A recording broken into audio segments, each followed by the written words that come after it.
My name is Richard Greenberg.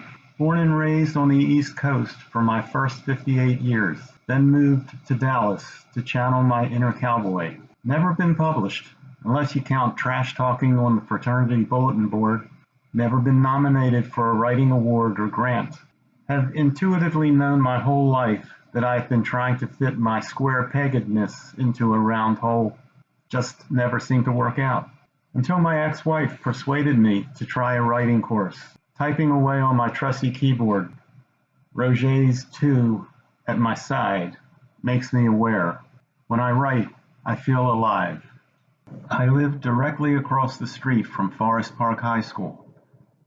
Less than a 5-minute slow walk from my house. The school good enough to send Mama Cass, Barry Levinson, and Kenny Wasteman, the producer of Grease on Broadway, out into the world to become household names. That school was not good enough for me, though. According to my father, if I wanted to work for him and eventually succeed him, I had to go to his high school alma mater.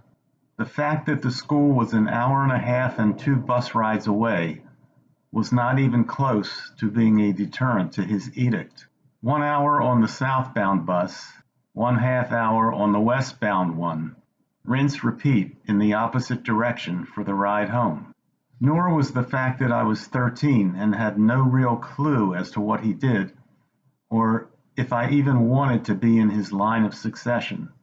The fact that it was an all-boys school probably added to his motivation to send me there. It apparently relieved him of the burden of the talk. I don't know just how far back that set my budding sexual explorations, but set them back it did. The school's curriculum was heavily overweighted in math, science, and mechanical drawing. It actually was quite an achievement to be accepted, though that mattered little to me. I was never interested or skilled in technology. Southwest, east, or north, I rarely found a seat.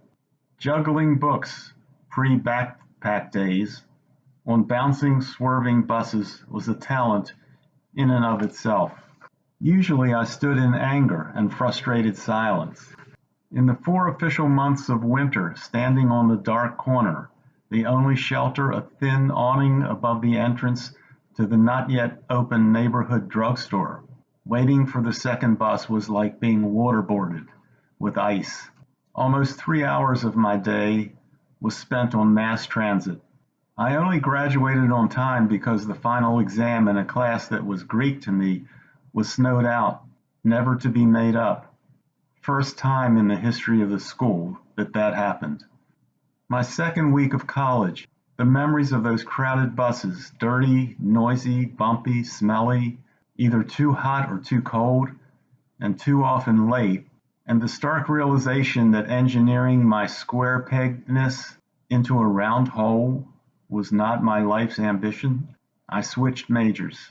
I eventually told my father.